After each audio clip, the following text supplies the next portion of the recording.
Welcome to favourite cooking and பிளாக்ஸில் இன்றைக்கி நம்ம என்ன பார்க்க போகிறோம்னா சிக்கன் பெப்பர் கிரேவி தான் பார்க்க போகிறோம். வாங்க இது எப்படி செய்யலான்னு பார்க்கலாம். இப்போ ஸ்டவ் ஆன் பண்ணி கடாயை வச்சாச்சு.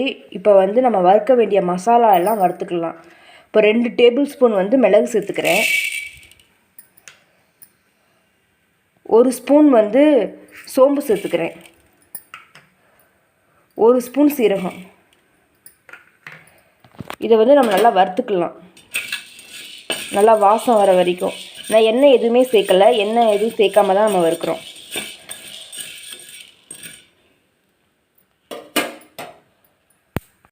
இப்போ இது நல்லா வறுபட்டுருச்சு. நான் ஸ்டவ் ஆஃப் பண்ணிவிட்டு இது நல்லா ஆறின பிறகு மிக்ஸி ஜாரில் நல்லா பவுட்ரு பண்ணிக்கலாம்.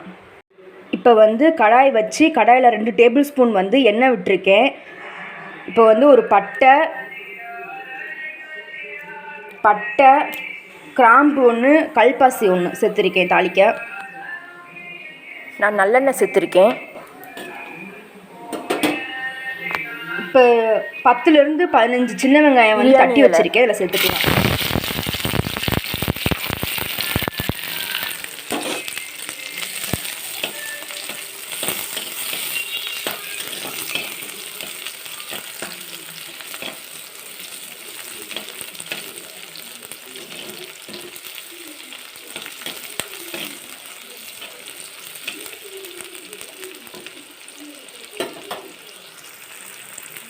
இப்போ வெங்காயம் லைட்டாக வதங்கிடுச்சு. இப்போ ஒரு மீடியம் சைஸ் தக்காளி சேர்த்துக்கலாம்.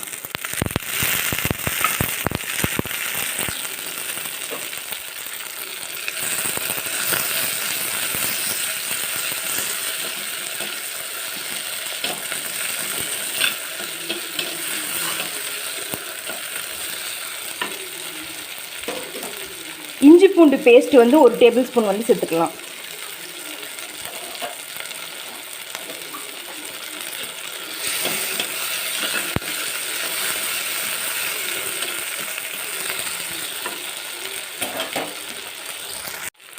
இப்போ தக்காளி, வெங்காயம், இஞ்சி பூண்டு பேஸ்ட்டு நல்லா வதங்கிடுச்சு.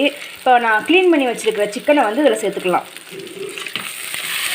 நான் சிக்கன் 1/2 கிலோ எடுத்திருக்கேன். இதை சேர்த்துக்கிட்டேன்.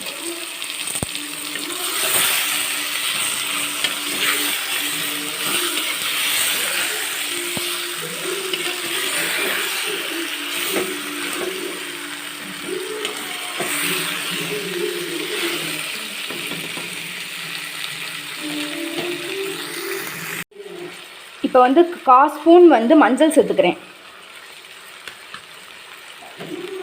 கொஞ்சமாக குழம்புக்கு தேவையான உப்பு, கல் உப்பு சேர்த்துக்கிட்டேன். இப்போ நல்லா மிக்ஸ் பண்ணிடலாம்.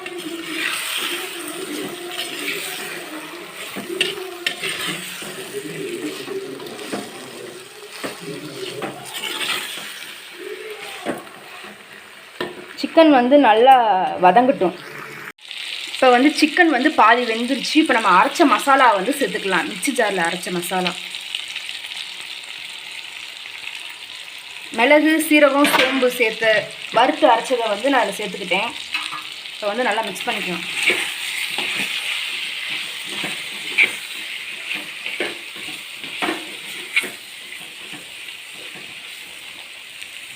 இப்போ குழம்புக்கு தேவையான தண்ணி சேர்த்துக்கலாம்.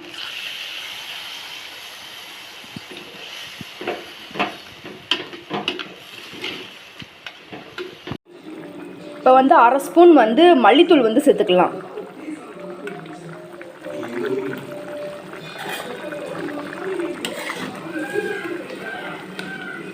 நான் தண்ணி 300 ml தண்ணி சேர்த்திருக்கேன். நல்லா கொதித்து நல்லா கெட்டியாகட்டும். இப்போ குழம்பு நல்லா கொதிச்சிடுச்சு. நம்ம ஊற்றின தண்ணியெல்லாம் நல்லா வற்றிடுச்சு. நம்ம ஊற்றின எண்ணெய் எல்லாம் மேலே எலும்பி வந்துடுச்சு.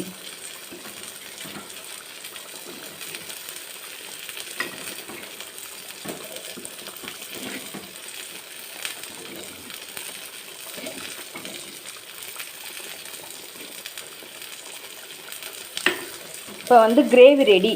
சிக்கனும் நல்லா வெந்துருச்சு. இப்போ ஸ்டவ் ஆஃப் பண்ணிடலாம்.